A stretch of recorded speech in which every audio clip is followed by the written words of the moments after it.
Selamat malam saat berpisah. Dunia yang selalu nampak indah, nyamannya, manisnya, aku tinggalkan untuk selamanya. Suatu hari nanti kan jadi, mentari takkan bersinar lagi, suasana mencekam, dunia yang semakin kelam. Tuhan, Engkau mengingat aku waktu alam semesta menderu. Engkau datang sebagai raja, menjemput orang saleh semua. Harimu yang mulia, ku harap segera tiba.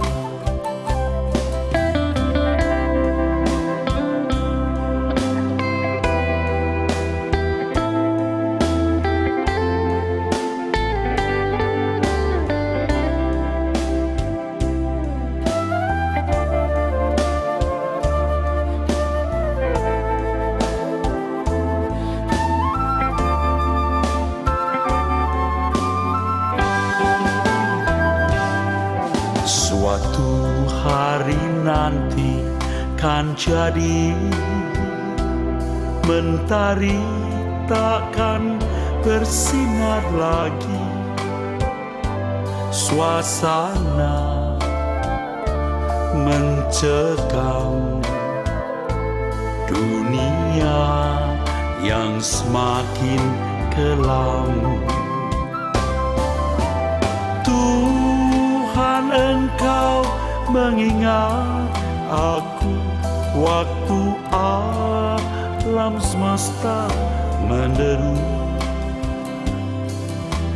Engkau datang sebagai raja, menjemput orang saleh semua. Harimu yang mulia, ku harap segera tiba. Tuhan, Engkau mengingat aku waktu alam semesta menderu. Engkau datang sebagai raja, menjemput orang saleh semua. Harimu yang mulia, ku harap segera tiba. Ku harap segera tiba.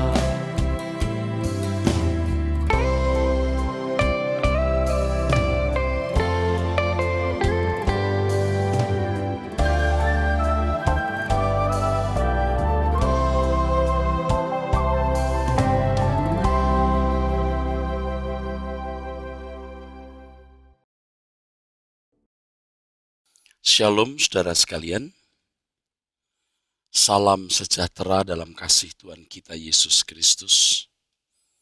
Kita kembali jumpa dalam program Suara Kebenaran, yang melalui program ini saya berharap saudara-saudara sekalian diberkati oleh Tuhan dengan kebenaran firman Tuhan yang kuat, yang dapat mengubah cara berpikir kita. Dan kalau cara berpikir kita diubahkan Tuhan, maka gaya hidup kita pun juga diubahkan Tuhan. Saudara, sebenarnya apa yang dimaksud dengan diperanakkan oleh Allah dalam Yohanes pasal 1 ayat 13? Diperanakkan oleh Allah. Dalam bahasa Yunani, kata diperanakkan di sini adalah genao. Genao yang sama artinya dengan dilahirkan. Jadi diperanakkan oleh Allah sama dengan dilahirkan oleh Allah. Sesungguhnya ini adalah suatu proses kehidupan yang harus dialami setiap orang percaya yang menerima kuasa exousia. Orang-orang percaya yang memiliki atau menerima kuasa harus menggelar hidupnya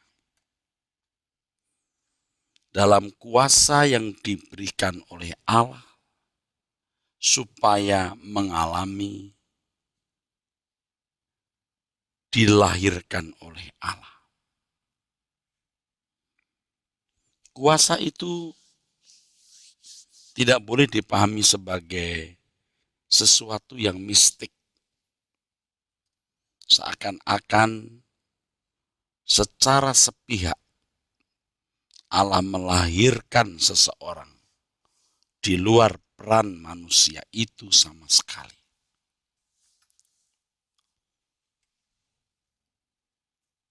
Banyak orang Kristen berpikir salah. Dilahirkan oleh Allah yang sering juga dipahami dilahirkan baru, sering dipahami sebagai tindakan Allah sepihak yang membuat seseorang mengalami kelahiran baru.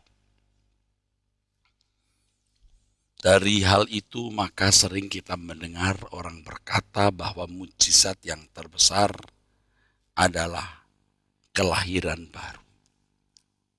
Alkitab tidak pernah menunjukkan itu. Mention ini tidak pernah.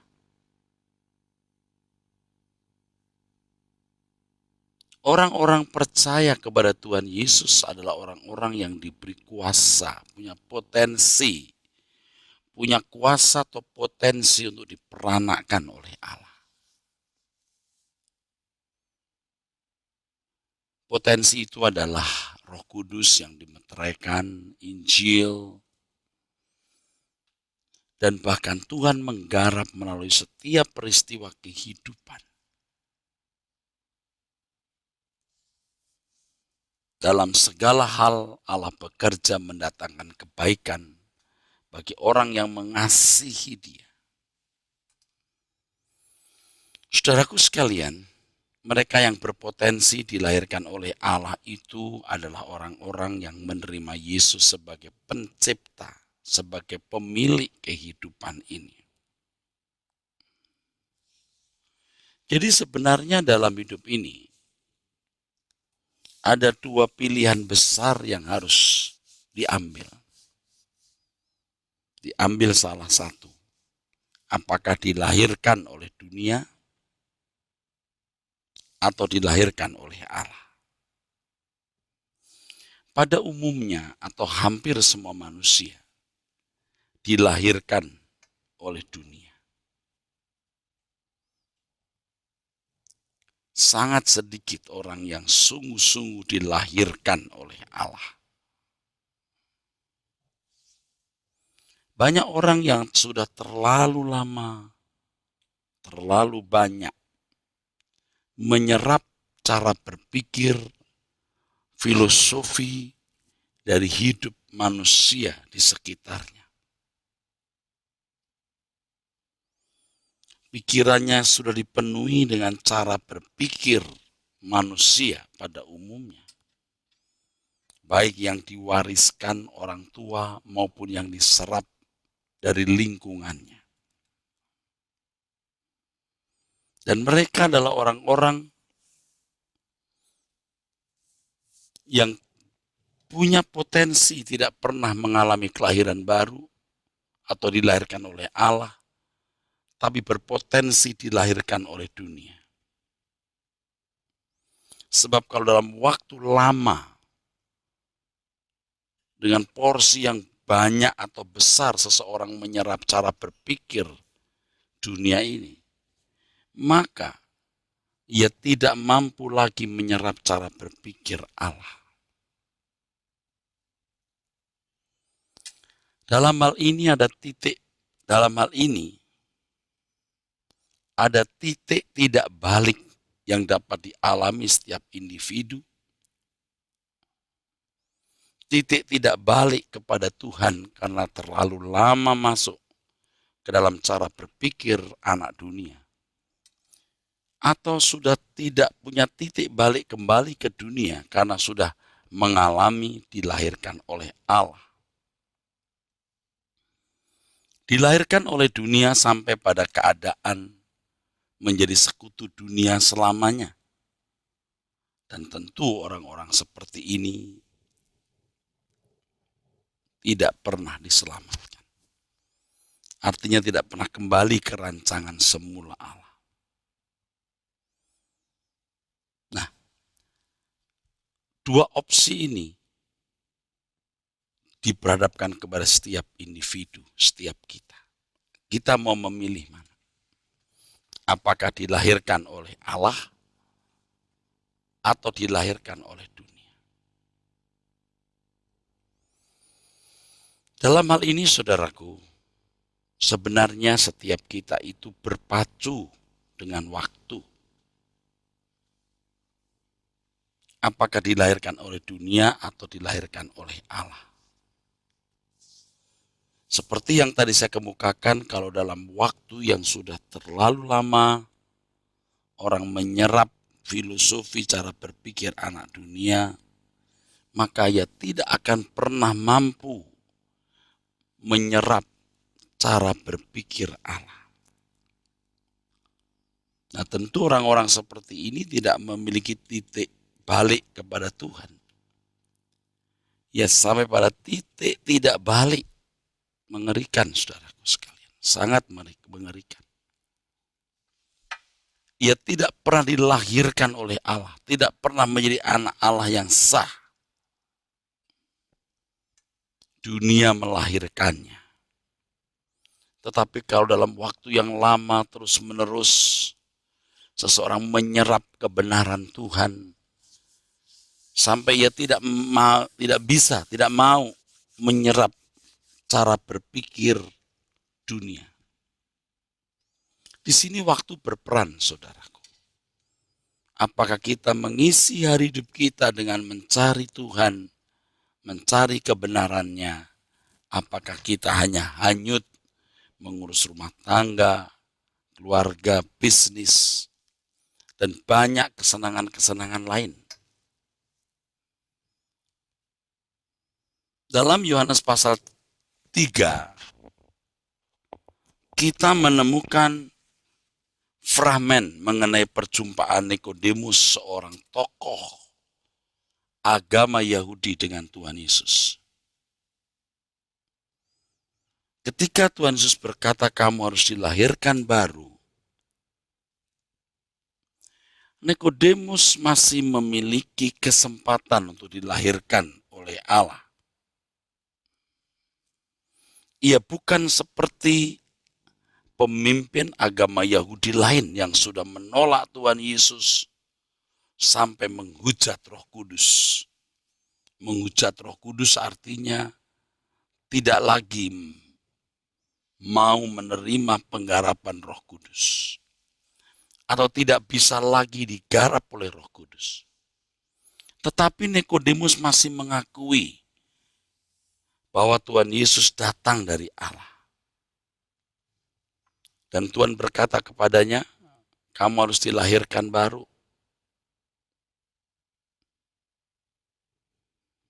Nikodemus masih punya kans untuk dilahirkan baru, saudara. Tetapi ternyata Nikodemus memilih tidak. Nikodemus menjumpai Tuhan Yesus pada malam hari. Ia tidak mau dilihat oleh orang-orang. Dia bertemu muka dengan muka, face to face. Tetapi Nikodemus menolak dilahirkan oleh Allah.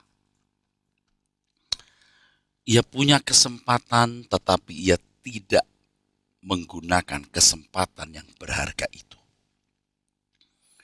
Seandainya pada waktu itu Nikodemus berani meninggalkan jabatannya, berani meninggalkan kehormatannya sebagai pemimpin agama dan mengikut Tuhan Yesus,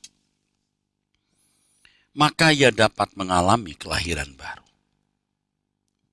Ia dapat mengakui Tuhan Yesus sebagai berasal dari Allah, bukan jaminan bahwa seseorang dilahirkan oleh Allah. Banyak orang Kristen yang mengaku Tuhan Yesus berasal dari Allah, tapi tidak pernah mengalami kelahiran baru atau dilahirkan oleh Allah. Mengapa? Ya, sebab hanya mengakui status Tuhan Yesus. Nikodemus juga mengakui bahwa Yesus berasal dari Allah. Tetapi ia tidak berani mempertaruhkan segenap hidupnya untuk mengikut Tuhan Yesus. Dan tentu syarat untuk mengikut Tuhan Yesus tidak bisa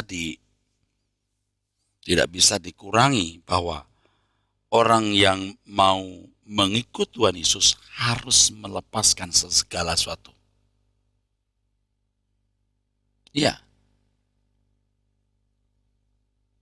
Ya. Harus, siapapun orang yang mau menjadi pengikut Tuhan Yesus harus mau melepaskan segala sesuatu. He must leave everything behind. Harus meninggalkan segala sesuatu. Banyak orang Kristen merasa tidak menolak Tuhan Yesus. Mereka mengakui Yesus berasal dari Allah, mengakui Yesus juru selamat, tetapi tidak berani meninggalkan segala sesuatu.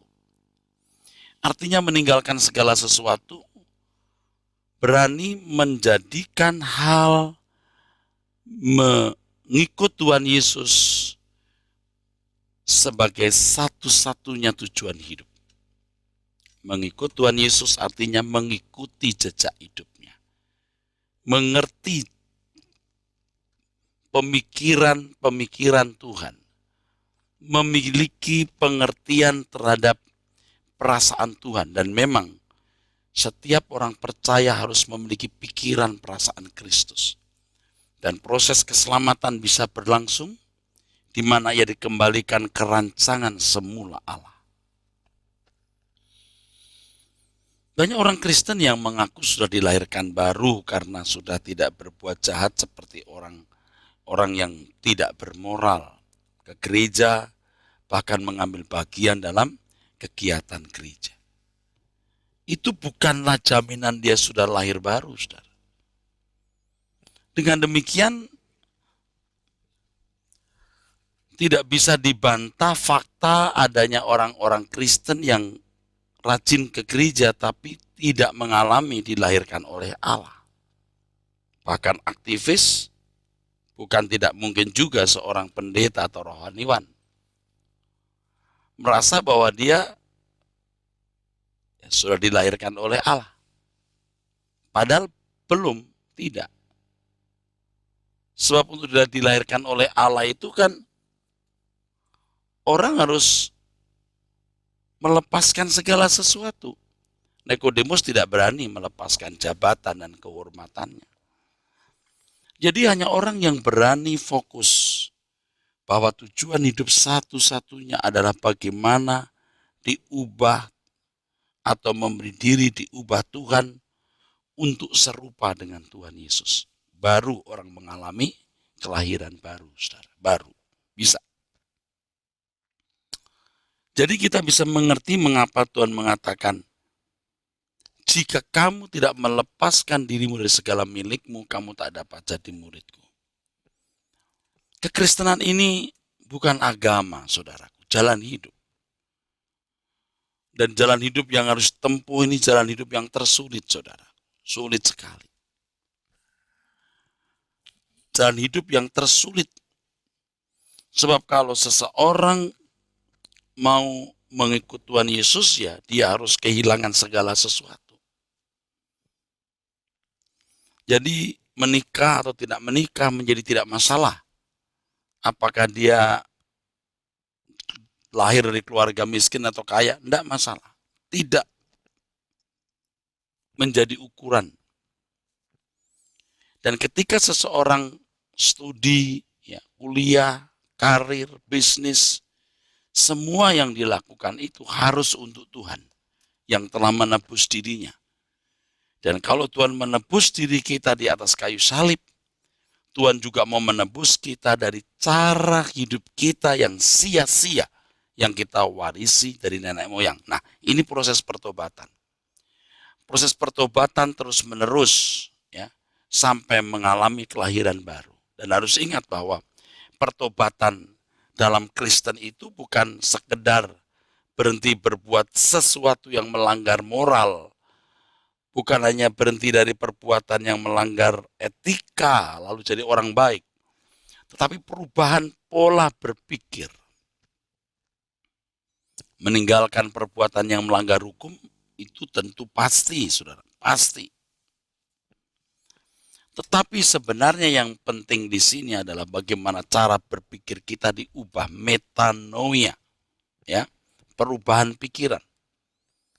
Makanya untuk itu seseorang harus belajar firman. Jadi konsep-konsep kita mengenai hidup harus diubah total, total. Harus total, saudaraku. Tidak boleh setengah-setengah. Sehingga cara berpikir duniawi kita diubah dengan cara berpikir Tuhan Yesus, cara berpikir Allah, mengenakan pikiran perasaan Kristus. Ini kan proses metanoia yang terus menerus. Dari hasil proses tersebut maka seorang mengalami dilahirkan oleh Allah. Jadi dilahirkan oleh Allah ini sebuah proses yang panjang, akumulasi terus menerus, ya, dari metanoia atau pertobatan. Kalau pertobatan hanya dipahami sekedar, ya, berhenti dari perbuatan yang melanggar hukum lalu jadi orang baik-baik ke gereja, ya tentu saudaraku sekalian, pengertian kelahiran barunya juga pasti salah, saudara. Sampai ada pandangan bahwa kelahiran baru itu tindakan Allah sepihak tanpa peran manusia itu sama sekali. Ya jadi fatalistik di sini. Salah sekali itu, saudara. Jadi ketika seorang menerima Yesus sebagai pencipta langit dan bumi, dengan tulus dia mengasihi dia yang walaupun hari ini tidak kelihatan, dia mencintai dengan cinta yang kuat, maka di situ mulai terjadi proses pertumbuhan sampai pada level kelahiran baru atau dilahirkan oleh Allah. Jadi dilahirkan oleh Allah itu bukan sebuah proses mistis atau mistik, bukan suatu proses adikodrati, bukan proses transendental yang melampaui akal, tetapi proses natural dari belajar firman setiap hari, dari pengalaman-pengalaman hidup yang melaluinya Tuhan berbicara kepada kita, terus sampai mengalami kelahiran baru. Jadi saudaraku sekalian, hati-hati. Ya, dalam hal ini kita juga harus tahu apa artinya menolak Tuhan Yesus. Kalau hanya menjadi Kristen bukan berarti menerima Tuhan Yesus. Bukan berarti sudah menerima Tuhan Yesus. Oh, sudah jadi Kristen berarti sudah tidak menolak Tuhan Yesus. Kalau hanya mengaku Yesus sebagai anak Allah, juru selamat, lalu jadi orang Kristen, bukan berarti sudah menerima Tuhan Yesus itu, saudara. Menerima Tuhan Yesus berarti menerima seluruh rencana dan kehendak Tuhan. Ya, semua kehendak Tuhan dan rencananya. Jadi selama ini kita melihat banyak orang yang mengaku sudah menerima Tuhan Yesus, tapi sebenarnya menolak. Mengaku secara dangkal yang belum memenuhi ukuran menerima secara benar. Jadi banyak orang Kristen merasa tidak menolak Tuhan Yesus karena mereka mengakui percaya Tuhan Yesus dan bahkan merasa sudah lahir baru. Jadi sekarang saudaraku harus mengerti bahwa menerima Tuhan Yesus berarti menerima kehendak dan rencananya untuk dituruti. Di dalamnya termasuk meninggalkan semua kesenangan dunia, semua keindahan dunia, dan memberi diri dibentuk, digarap Tuhan untuk mencapai kesempurnaan. Kesempurnaan seperti Dia. Nah ini jadi tidak mudah. Tidak mudah untuk sampai mengalami dilahirkan oleh Allah.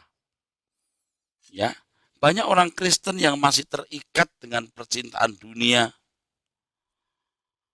dan hidup dalam kewajaran anak-anak dunia, tetapi tetap juga rajin ke gereja menjadi aktivis, bahkan bukan tidak mungkin ada yang jadi rohaniwan. Di gereja-gereja tertentu menjadi pendeta tidak terlalu sulit, saudaraku. Tidak berpendidikan sekolah teologi, asal punya potensi mengumpulkan orang, ya, mengatur organisasi kelompok atau komunitas Kristen itu langsung bisa jadi pendeta. Orang-orang seperti ini sebenarnya masih banyak yang belum lepas dari percintaan dunia. Mereka masih mengharapkan dunia hari ini yang dipandang sebagai dunia satu-satunya bisa membahagiakan hatinya. Akhirnya ia tidak bisa, saudaraku sekalian, ditempati Roh Kudus. Ia memiliki, dia menguasai dirinya sendiri. Orang-orang seperti ini pada dasarnya, saudaraku sekalian, tidak dapat dilahirkan oleh Allah. Ia tak dapat lahir baru. Orang-orang yang masih mengharapkan kebahagiaan dari dunia ini dan tidak menjadikan Tuhan sebagai satu-satunya pengharapan. Orang yang dilahirkan baru atau dilahirkan oleh Allah akan memiliki kesadaran baru. Kesadaran yang tidak dibangun dari keyakinan semata-mata, tetapi penghayatan hidup sebagai umat pilihan yang memilih Yesus sebagai Tuhan dan Juru Selamat. Sungguh-sungguh dalam kesadaran ia berasal dari sorga. Ia menyadari bahwa dunia ini, saudaraku sekalian, hanyalah menumpang sementara, tempat kita menumpang. Selama di dunia kita harus mengalami proses dilahirkan oleh Allah. Supaya waktu kita menutup mata, kita akan bisa melihat kemuliaan Allah Bapa.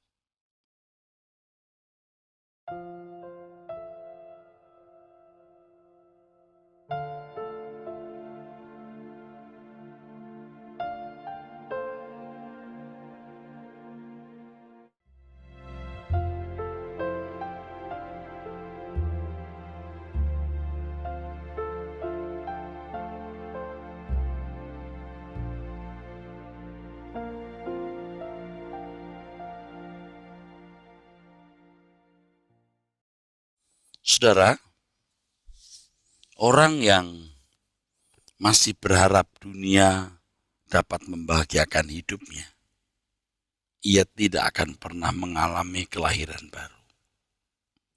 Tidak akan pernah.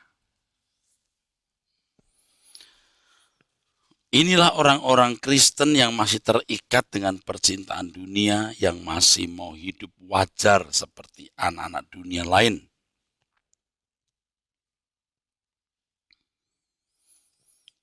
Hanya orang-orang yang tidak lagi mengharapkan kebahagiaan dari dunia ini, saudaraku, yang dapat dilahirkan baru.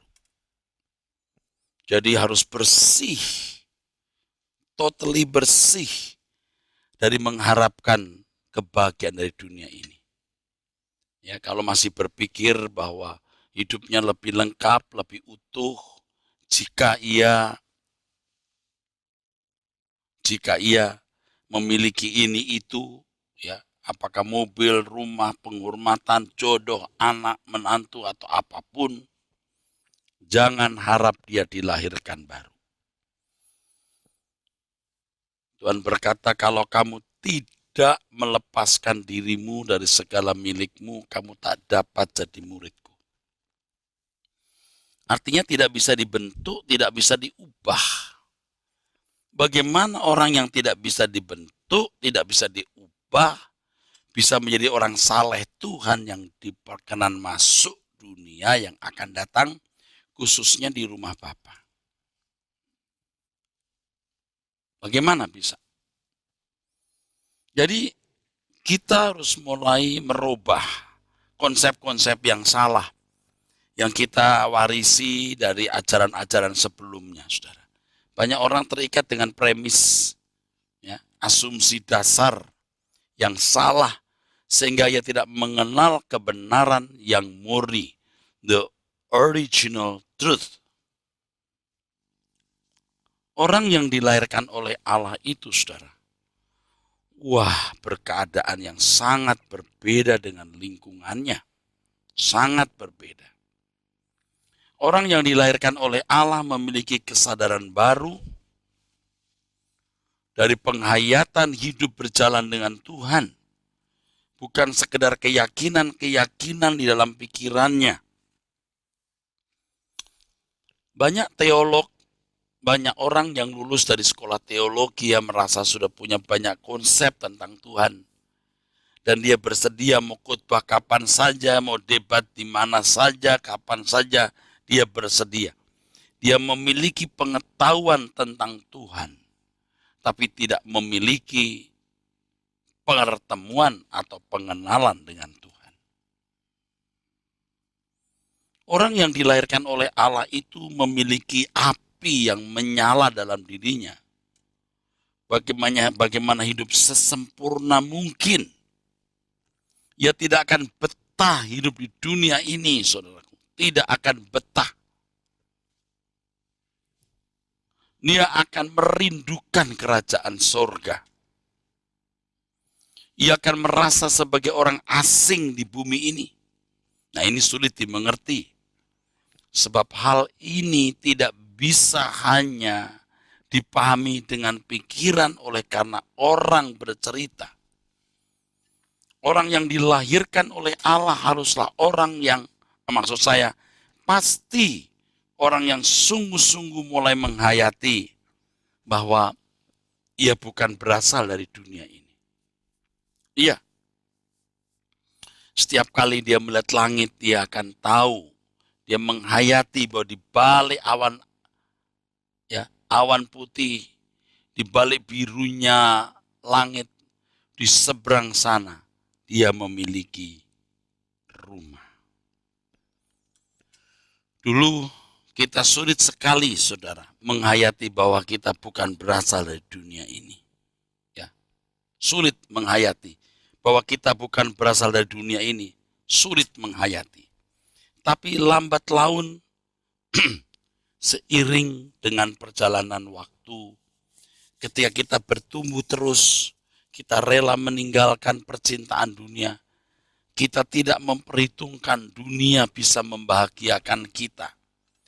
Ya, ketika kita mulai sungguh-sungguh masuk pada keputusan itu, kita mulai proses Tuhan luar biasa. Kita sampai pada penghayatan dunia bukan rumahku. Dulu kita tidak tahu, saudara. Saya pribadi walaupun lulus sekolah Alkitab dari beberapa strata 1, strata 2, strata 3. Ya. Saya tidak mampu menghayati. I am not of the world. Tidak mampu. Tidak mampu. Sebab ya bagi orang-orang akademisi, kebanggaannya kan gelar posisi di sekolah teologi atau posisi di sinode. Itu sudah wajar, sudah. Belum lagi ada keinginan memiliki barang ini, memiliki barang itu. Atau kita masih membiarkan pikiran kita tidak bersih, tindakan kita tidak bersih. Tetapi ketika kita mengambil keputusan untuk menjadikan Tuhan dan kerajaannya satu-satunya tujuan dan kebahagiaan kita, Tuhan proses luar biasa. Sampai kita merasa bahwa kita bukan berasal dari dunia ini. Kesadaran ini seperti api yang menyala dalam diri kita. Kita mau hidup sempurna, sesempurna mungkin. Ya, sesempurna mungkin. Menjadi orang-orang yang sempurna mungkin. Bukan munafik atau mau menunjukkan diri kita lebih hebat dari orang lain. Saat ini kita juga belum sempurna, saudaraku. Tapi gairah untuk mencapai kesucian hidup begitu kuat. Ya. Jadikan aku orang kudus-Mu, bentuk diriku semakin saleh seperti Yesus, senangkan Engkau, ya Bapakku. Jadikan aku orang kudus-Mu. Jadi proses pikiran yang diubah itu, saudaraku, oleh kebenaran firman, membuat cara berpikir kita, way of thinking kita, betul-betul diubah. Jadi ini tidak mistik, betul-betul diubah. Kita mulai tidak menyukai tindakan-tindakan yang bertentangan dengan kehendak Allah. Sekecil apapun hal itu. Kebohongan terselubung, ya. Kemarahan, diam-diam, kepahitan tersembunyi, kesombongan terselubung. Ini menjadi irama hidup kita dulu, saudara. Tapi begitu kita terus memberi diri proses oleh Tuhan, yang diawali dari kesediaan kita meninggalkan kesenangan-kesenangan dunia, membuat kita, saudaraku, mengerti apa artinya damai sejahtera Tuhan itu. Dan api menyala di hati kita untuk menjadi seorang yang tidak bercacat, tidak bercela, menjadi seorang yang suci dan layak mendapat bagian dalam persekutuan dengan Dia. Jadi semakin seseorang pemikirannya diubahkan oleh kebenaran firman Tuhan, selera hidupnya juga diubahkan, itu proses kematian manusia lama. Proses kematian manusia lama tidak bisa dalam sekejap mati. Enggak, proses. Lahir baru juga bukan lahir baru, bukan. Proses sampai titik tertentu. Akumulasi dari pertobatan. Di situ pertobatan artinya perubahan pikiran. Bukan seperti konsep pertobatan agama lain. Bukan. Proses. Terus mendengar kebenaran. Sampai selera jiwa kita diubah, saudaraku. Selera jiwa kita bisa diubah Tuhan luar biasa. Kerinduan kita hanyalah menyenangkan hati Tuhan. Ini proses kematian diri sendiri. Dari hal inilah seseorang bisa berkata, hidupku bukan aku lagi, tetapi Kristus yang hidup di dalam aku. Dulu kita mudah sekali mengatakan begitu, sekarang tidak. Walaupun kita makin mendekati terus kesempurnaan, tapi kita saudaraku sekalian, tidak berani dulu mengatakan, sekarang tidak mudah berani mengatakan hidupku bukan aku lagi. Oh, kalau dulu gampang. Kita gampang mengatakan, adapun hidupku ini bukannya aku lagi, melainkan Kristus yang hidup di dalam aku. Padahal yang hidup dalam diri kita masih diri kita sendiri. Nah, sekarang kita masuk proses. Dan kita pasti akan sampai pada level di mana kita bisa berkata, hidupku bukan aku lagi, tapi Kristus yang hidup di dalam aku. Dan kekristenan harus sampai pada state ini, level ini. Proses kematian diri sendiri ini berlangsung juga tidak sekejap. Lewat proses, seseorang tidak dapat mencampur adukkan, saudaraku, gairah dari dunia dan gairah dari Allah. Lewat kebenaran firman Tuhan itulah gairah duniawi kita terkikis, terbuang. Kita tidak bisa lagi bersekutu dengan gelap. Ya. Kita tidak lagi bisa hidup dalam kegelapan. Kita selalu ingin hidup dalam terang, dalam kesucian Tuhan, dalam kehendak Tuhan, saudaraku. Dalam hal ini, orang yang lahir baru, dilahirkan oleh Allah, itu orang yang berjalan di dalam terang. Berjalan di dalam terang artinya segala sesuatu yang dilakukan sesuai dengan pikiran perasaan Allah. Disebut anak Allah, berarti like father, like son. Memiliki pikiran perasaan Allah dan dalam segala perbuatan, dalam segala tindakan selalu sinkron dengan kehendak Bapa di surga.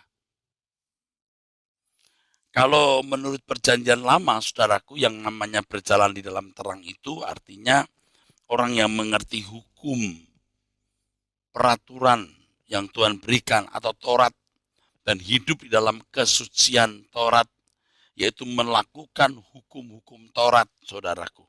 Itu konsep Yahudi, saudaraku. Konsep Yahudi, melakukan hukum-hukum Taurat. Ya. Dan menyembah Yahweh. Ya, menyembah Yahweh dan melakukan hukum Taurat. Memiliki dua hal ini dianggap berjalan dalam terang. Tetapi kekristenan beda, saudaraku. Kekristenan memahami berjalan di dalam terang adalah ketika ia mengerti pikiran perasaan Tuhan dan dalam segala hal yang dilakukan selalu sesuai dengan pikiran dan perasaan Tuhan. Nah, ini berjalan dalam terang versi perjanjian baru. Kita bisa mengerti mengapa di Yohanes 17 ayat 21 sampai 21 maksud saya. Yohanes 17 ayat 20 sampai 21, Tuhan Yesus menunjukkan bahwa kita bisa memiliki sebuah hubungan yang eksklusif dengan Tuhan. Engkau tinggal dalam aku dalam engkau, dan mereka dalam kita. Luar biasa. Persekutuan yang sangat eksklusif. Tentu, hanya orang-orang yang memiliki pikiran Allah yang bisa sampai pada level ini. Orang yang berjalan dalam terang artinya orang yang dalam segala tindakan yang dilakukan selalu sesuai dengan pikiran dan perasaan Allah. Nah, ini orang namanya berjalan dalam terang, dan orang seperti ini bisa masuk dalam persekutuan dengan Allah Bapa dan Tuhan Yesus. Sesuai doa Tuhan Yesus, engkau dalam aku dalam engkau, dan mereka di dalam kita. Hanya orang yang memiliki pikiran Allah yang berjalan dalam terang, dan orang yang berjalan dalam terang ini yang dapat hidup dalam persekutuan dengan Allah Bapa. Dengan Allah. Artinya Allah Bapa, Allah Anak. Inilah yang dikatakan dalam Ibrani, saudaraku sekalian. Ibrani pasal 12, kita mendapat bagian dalam kekudusan Tuhan.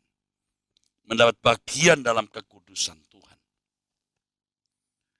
Nah, kalau kita mempersoalkan bagaimana kita dapat memiliki pikiran Kristus, ya tidak ada cara lain kecuali kita memang harus investasikan waktu kita, tenaga kita, pikiran kita sepenuh-penuhnya kepada Tuhan. Untuk belajar firman, untuk diubah. Jadi belajar firman Tuhan itu tidak bisa buat sambilan, saudara. Tidak bisa. Tidak bisa. Mengkonsumsi kebenaran yang murni setiap hari sebanyak mungkin atau secara memadai, itu hal yang mutlak, yang absolut.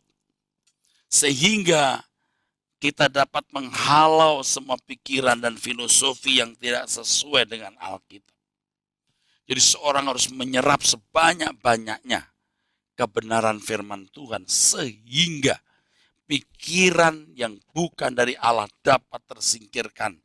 Ide yang bukan terbuat dari Tuhan bisa disingkirkan. Ide pikiran yang bukan dari Allah singkirkan. Diganti pikiran-pikiran Tuhan di dalamnya. Untuk ini kita harus punya kehausan. Kehausan akan kebenaran yang sama dengan kehausan akan Tuhan. Dan Tuhan berkata di Matius 5 ayat 6, barang siapa yang haus dan lapar akan kebenaran, dia dipuaskan. Ia dipuaskan. Saudaraku, orang-orang yang tidak menginginkan dilahirkan oleh Allah, tidak akan mengalami anugerah dilahirkan oleh Allah. Harus punya kehausan akan Tuhan. Dari kehausan inilah seseorang memiliki kerinduan untuk dilahirkan oleh Allah. Oleh sebab itu hendaknya kita tidak berpikir bahwa dilahirkan oleh Allah adalah fenomena mistik. Ya, jangan berpikir begitu. Oh, itu mistik. Jadi lewat doa dilahirkan baru. Secara sepihak Allah berbuat. Lalu ketika ditanya, sudah lahir baru belum? Sudah. Dari mana tahu? Yakin.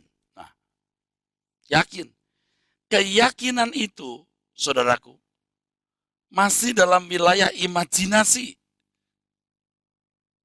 Itu hanya aktivitas nalar. Kita tidak bisa membangun kekristenan kita atas dasar imajinasi atau aktivitas nalar. Iman yang benar itu tindakan. Iman yang benar itu perbuatan, saudara. Nah, saudaraku sekalian, ini penting untuk bisa dimengerti. Seperti yang saya sudah berulang-ulang katakan bahwa kelahiran baru terjadi secara natural. 1 Petrus 1 ayat 23 mengatakan bahwa firman itu yang melahirkan baru seseorang. Kalau seseorang sudah terlalu lama dalam keinginan-keinginan dunia, ia sampai pada tahap tidak mengingini Tuhan. Tidak ada kehausan akan Allah. Tidak ada kerinduan untuk dilahirkan baru. Dan dia tidak pernah mengalami kelahiran baru.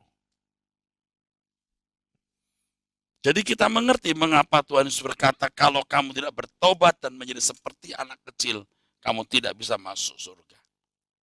Bertobat, metanoia. Tetapi di dalam pernyataan Tuhan di Matius 18 ayat 3, kalau kamu tidak bertobat dan menjadi seperti anak kecil, kamu tidak masuk kerajaan surga. Kata bertobat di Matius 18 ayat 3 itu adalah strepho, yang artinya to turn around. To turn around, berbalik. Jadi kalau kamu tidak berbalik, strepho, dan menjadi seperti anak kecil, kamu nggak bisa diselamatkan. Orang harus berkiblat ke arah Tuhan, berbalik kepada Tuhan, baru bisa diproses. Strepho itu berbalik, menjadi seperti anak kecil, anak usia 7-14 tahun, 7-14 tahun, usia yang efektif dibentuk. Strepho dulu baru dibentuk. Sedih kalau kita sering menyaksikan atau melihat begitu banyak orang-orang Kristen yang tidak mengerti, tidak memahami kebenaran-kebenaran ini, tidak mengerti sama sekali. Mereka berpikir pokoknya jadi Kristen sudah lahir baru, ukuran lahir barunya itu hanya dari orang yang melanggar hukum moral atau orang baik tapi di luar gereja, lalu menjadi orang Kristen yang masuk gereja. Lalu mereka berkata itu kelahiran baru. Salah, saudara. Berbalik dulu, strefo, kiblatnya harus balik dulu. Tuhan dan kerajaannya baru memiliki hati yang lentur seperti anak-anak usia 7-14 tahun, anak yang sangat efektif diubah. Proses baru berlangsung. Saudaraku sekalian yang kekasih, ini satu hal yang tidak bisa dihindari. Jadi saudara tidak bisa berkata, Tuhan tolonglah aku supaya bisa lahir baru gitu loh. Oh enggak bisa. Kamu harus berpaling kepadaku. Ini free will atau kehendak bebas seseorang. Harus digunakan. Manusia bukan boneka. Nasib manusia tidak ditentukan oleh takdir yang dinaskahkan Tuhan. Di skenario Tuhan, saudaraku. Jangan sesat, saudaraku sekalian. Ya, kehidupan manusia ini ditentukan oleh dirinya sendiri oleh free will yang dimilikinya. Dengan free will yang dimilikinya, dia harus berkiblat kepada Tuhan. Dia berkata, aku memilih Tuhan. Dengan free will yang dimiliki, dia mau melepaskan semua kesenangan dunia dan berpikir bahwa tidak ada yang dapat membahagiakan dirinya kecuali Tuhan. Lalu setelah itu baru dibentuk, dididik, terus diproses, sehingga seluruh gaya hidup lamanya akan dipunahkan. Ia mengalami proses pembaharuan pikiran terus menerus. Betapa luar biasa kalau orang sungguh-sungguh mengalami ini. Dia akan sampai pada level di mana menjadi anak Allah. Bukan hanya sebuah status, tapi keberadaan anak Allah. Selama ini saudaraku kita melihat ada banyak orang Kristen yang sangat berani mengaku dirinya anak Allah. Itu baru status anak Allah. Tetapi dia tidak sungguh-sungguh memiliki kualitas anak Allah. Sebab kalau seorang sungguh-sungguh lahir baru, kualitas hidupnya seperti Allah Bapa, seperti Tuhan Yesus. Memang tidak sekejap, memang tidak dalam satu hari, 1 bulan, 1 tahun. Enggak. Lewat tahun-tahun yang panjang, baru dia bisa mengalami itu. Jadi sekarang saya mau tekankan, berbaliklah ke Tuhan, strefo, Tuhan dan kerajaannya. Tidak ada yang lebih berharga dari ini, saudara. Setelah itu beri dirimu dibentuk lewat pembaruan pikiran atau metanoia. Setiap kali kita menyadari salah kita, setiap kali kita menyadari kekeliruan kita, kita minta ampun, kita maaf. Minta maaf kepada Tuhan. Perkara-perkara yang sederhana, yang lolos dari pengamatan mata orang pada umumnya, tidak lolos dari pengamatan mata Tuhan. Ya, Tuhan pasti memperhatikan kita sangat luar biasa. Bagaimana mendidik setiap individu dan setiap peristiwa-peristiwa itu untuk sampai lolos masuk menjadi anak-anak Allah. Ya, jadi saudaraku sekalian, saya sangat berharap lewat kebenaran ini saudara sekalian betul-betul mengalami kelahiran baru. Ya, jangan sampai kita ini hanya menjadi Kristen, tapi Kristen yang tidak diubahkan. Kristen yang kosong, Kristen kulit, tapi tidak memiliki inti dari kekristenan itu sendiri. Kiranya program ini memberkati saudara-saudara sekalian. Sampai jumpa di program yang sama di lain waktu. Tuhan memberkati saudara-saudara sekalian dan terus mengubah menjadi manusia Allah yang luar biasa. Sola Gracia.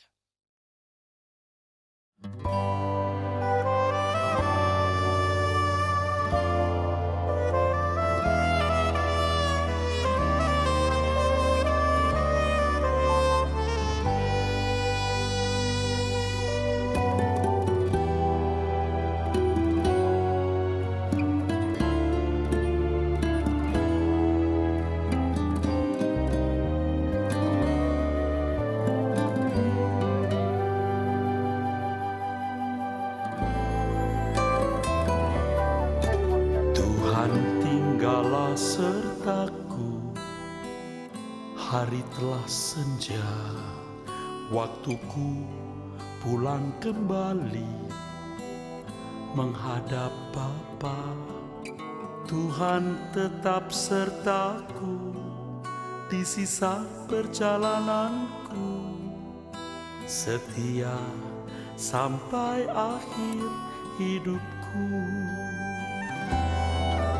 Tuhan tinggallah sertaku, hari telah senja, waktuku pulang kembali menghadap Bapa.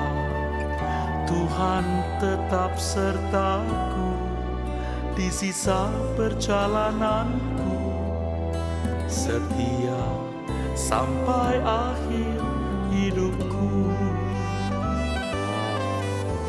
Kerinduan hati ini Kau dapati, aku setia hidup berkenan di hadapan-Mu. Saat ku menutup mata, tunai sudah panggilanku, menggenapi rencana-Mu Bapa.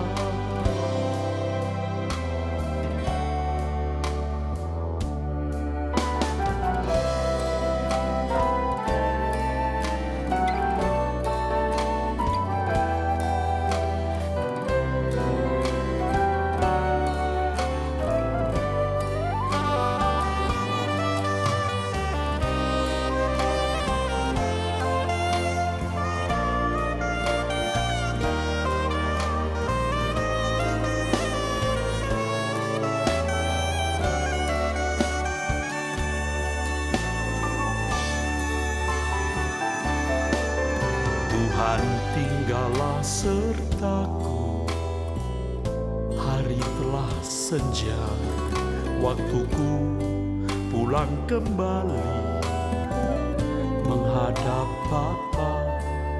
Tuhan tetap sertaku di sisa perjalananku, setia sampai akhir hidupku. Kerinduan hati ini Kau dapati, aku setia hidup berkenan di hadapan-Mu. Saat ku menutup mata, tunai sudah panggilanku, menggenapi rencana-Mu Bapa.